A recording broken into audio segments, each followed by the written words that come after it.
I'm the owner of Twin City Heating and Air.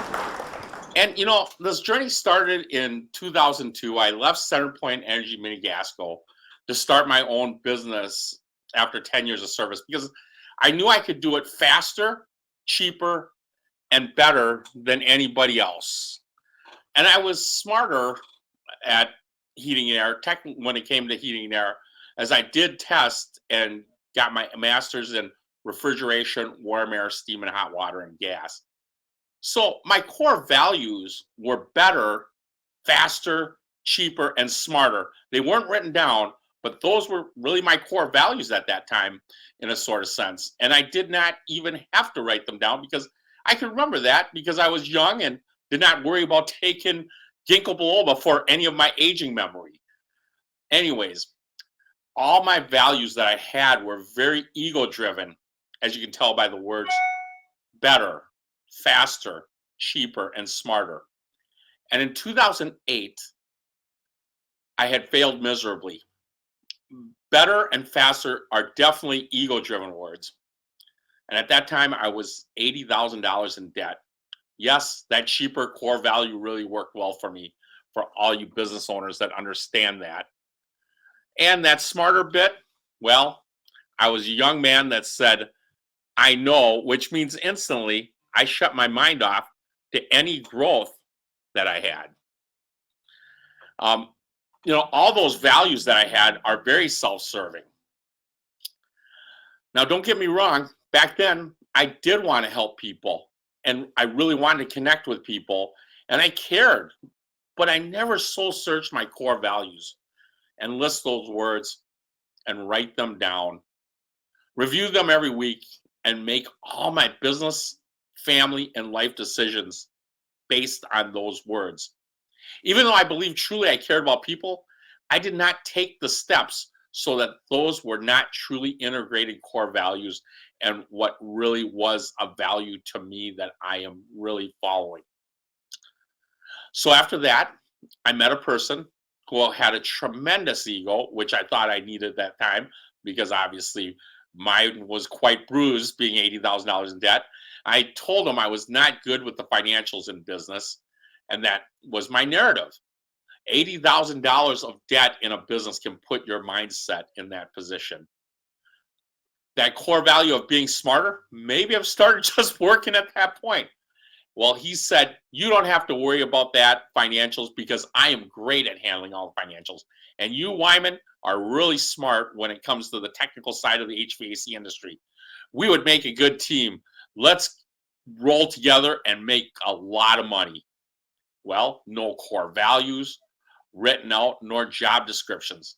Not to sidetrack much, but the most important thing in starting a business is a written business plan, money, and of course, customers. But if you take on a business partner, the most important document, I strongly believe, is a written description of job responsibilities to have a very clear agreement, both sign it and hold each other accountable, just like a marriage. I suppose that would really help marriages if they had written, if you have a marriage and you're writing that stuff down, what your values are, it would be huge in that sense. So now going back, we now have a business partner, but we have no written business plan, no written goals, but we did have plenty of potential customers. And as we all know in business, that's what's really important, right? Is making sure you have enough potential customers. And now looking back at that, the most important step we really missed, and what I believe and now know, is we had no core values written down. We now move into 2016. I was miserable. And how many people here have been there? Raise your hand that you've been miserable and just hate going into work, loathing it. That's plenty of you guys. So at that time, I was a 50% owner of a business that had no direction, no goal except to make money and provide a living for me, basically pay my bills, feed and clothe my children, and keep a roof over our heads. And a little money every month for retirement. I had a business to basically have a job. Worse than that, worse than just having a job, I really had lots of responsibility and a risk with not a lot of upside, as we were stuck in a mindset after 8 or so years. And that really was about it. And when I tell this story, I always think of Simon Sinek quote, working hard for something we don't care about is called stress. Working hard for something we love is called passion. Now it's 2016. I happen to need our taxes done as soon as possible because my daughter was about to start her first year in college. And we need to apply for FAFSA. And as you know, immediately, you have to do those things quick. Otherwise, the money runs out for FAFSA. Well, when I asked my business partner, he dragged his feet on it every time I asked. And a hunch told me something was not right. And I called our accountant and I asked him what I can do to get our taxes done ASAP. He said, go to the bank, get all the statements and cancel checks, and they can take it from there. So I get the statements and copies of our canceled checks for 2015. And I find there's checks that were written out to Foss Swim School on a monthly basis. Blue Pearl Veterinarian. Now, it doesn't take a genius or a tax auditor to know that you definitely need a swim school, because it's definitely business related, because every heating and air company needs to maintain just in case a technician falls into a swimming pool, or we need Blue Pearl to maintain a watchdog just in case at a heating and air company.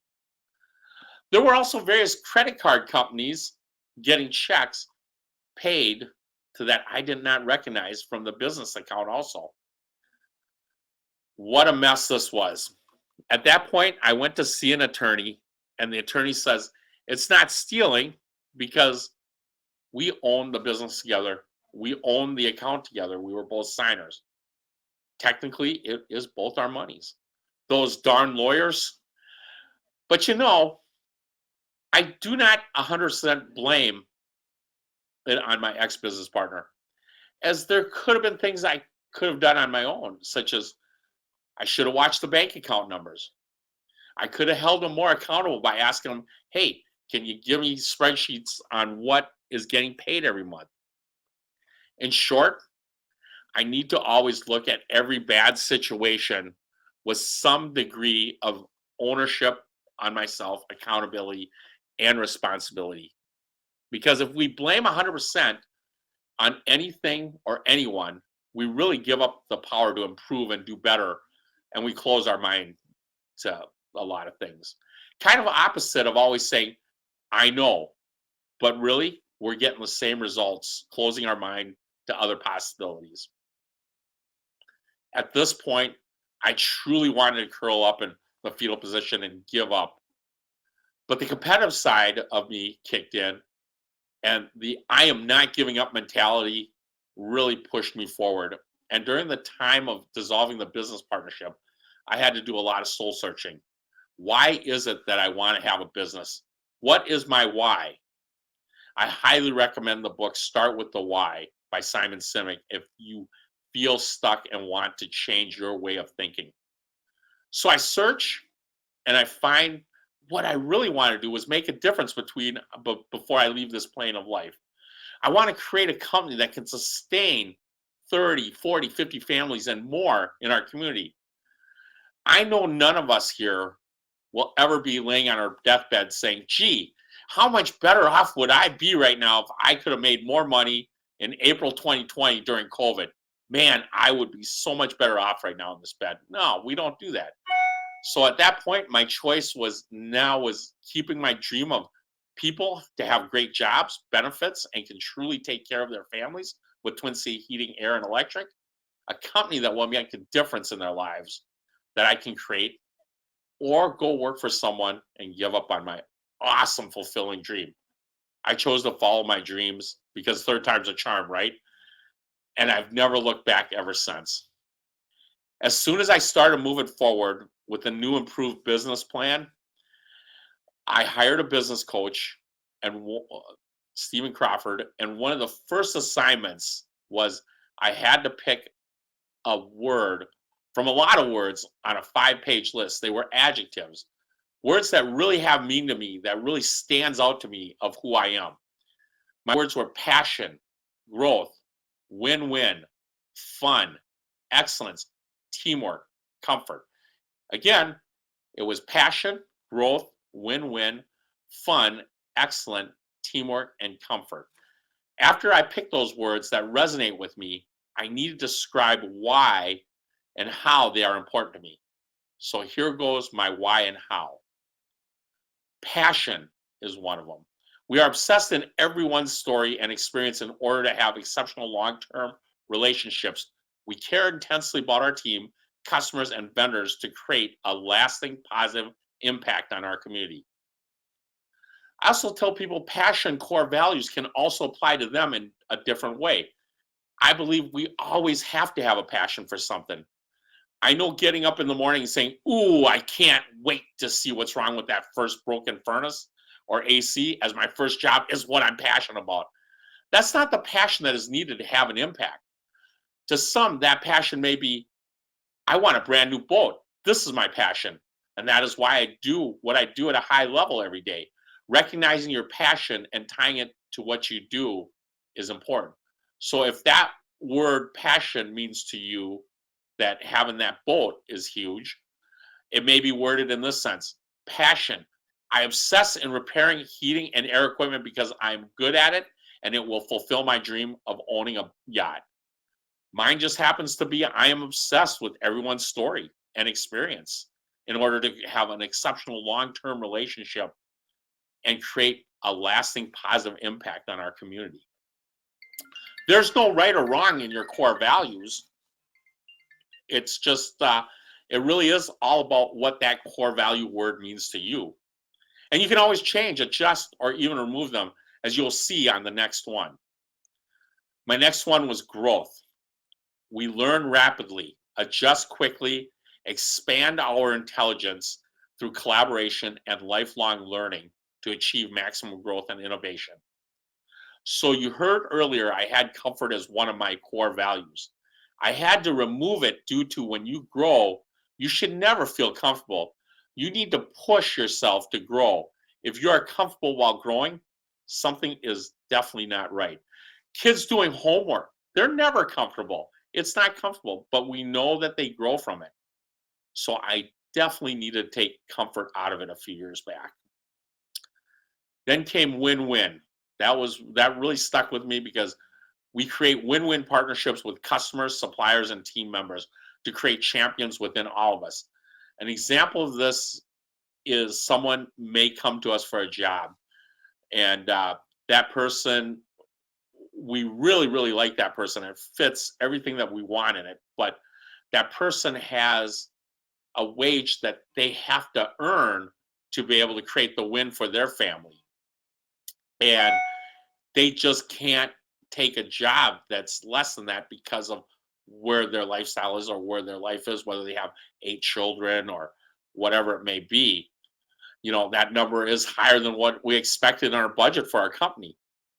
We will never ask them to take a cut on the offer because, one, it really does devalue them, and nobody likes that. And it goes against our win-win core values. It does not make sense that we win and a team member doesn't. Next one was excellence. I added commitment to excellence because I love the Raiders. I love what they stand for. Commitment to excellence. We never accept the status quo and continually challenge ourselves to greater excellence. We do this to build trust and confidence in our team, for our customers, and our community. Good is the enemy of great when it comes to commitment to excellence. When you feel and accept that you are good, you will never get to great. I will often remind my leaders of our company the Vince Lombardi quote. We are going to relentlessly chase perfection, knowing full well we will not catch it because nothing is perfect. But we are going to relentlessly chase it because in the process, we will catch excellence. And I am not remotely interested in just being good. The next one was teamwork. Our team members are truly our greatest asset. We are hardworking. We work. It's hard work, collaboration, and building an honest, open relationship to promote a positive team and family spirit. Fun. We laugh at ourselves. That's our next core value is fun. We laugh at ourselves because we are funny, and to remind us of the humility is important to who we are and where we have come from. It's an attitude of happiness we bring every day and to keep us humble. This truly stems from being life is too short to take ourselves too seriously, and having fun is so important to maintain buy-in from from our team members, and that translates into more satisfied customers and team members. Now, these core values are important to me, but if you notice, there is no core value that resembles being right the first time or being right all the time. But I guarantee you, if I were a surgeon, you're darn right those core values should be on top of my list. That should definitely be in there. But now let's go back to when I first met my ex-business partner, when we put the partnership together. And we had actually put core values and agreed upon them. And one of them might have been accountability. And maybe we define it as this: we hold ourselves to be true to each other, and we constantly make decisions based on that and other core values implemented. I believe that partnership may have had a better chance of being successful. I believe it may have had a better chance at being successful at a high level. As you can see, in 2002, no core values.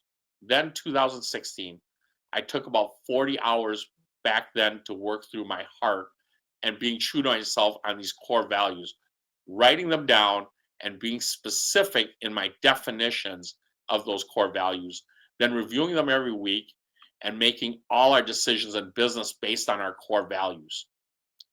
Making our core values a non-negotiables in all that we do.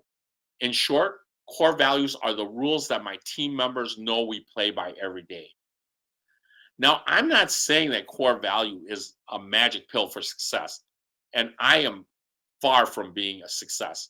But with core values, I truly believe it was one of the biggest contributions of our company, going from a 3-person shop in 2016 with an annual gross sale of $450,000 now to a 29 team member company and over $4 million in gross revenue sales by 2021.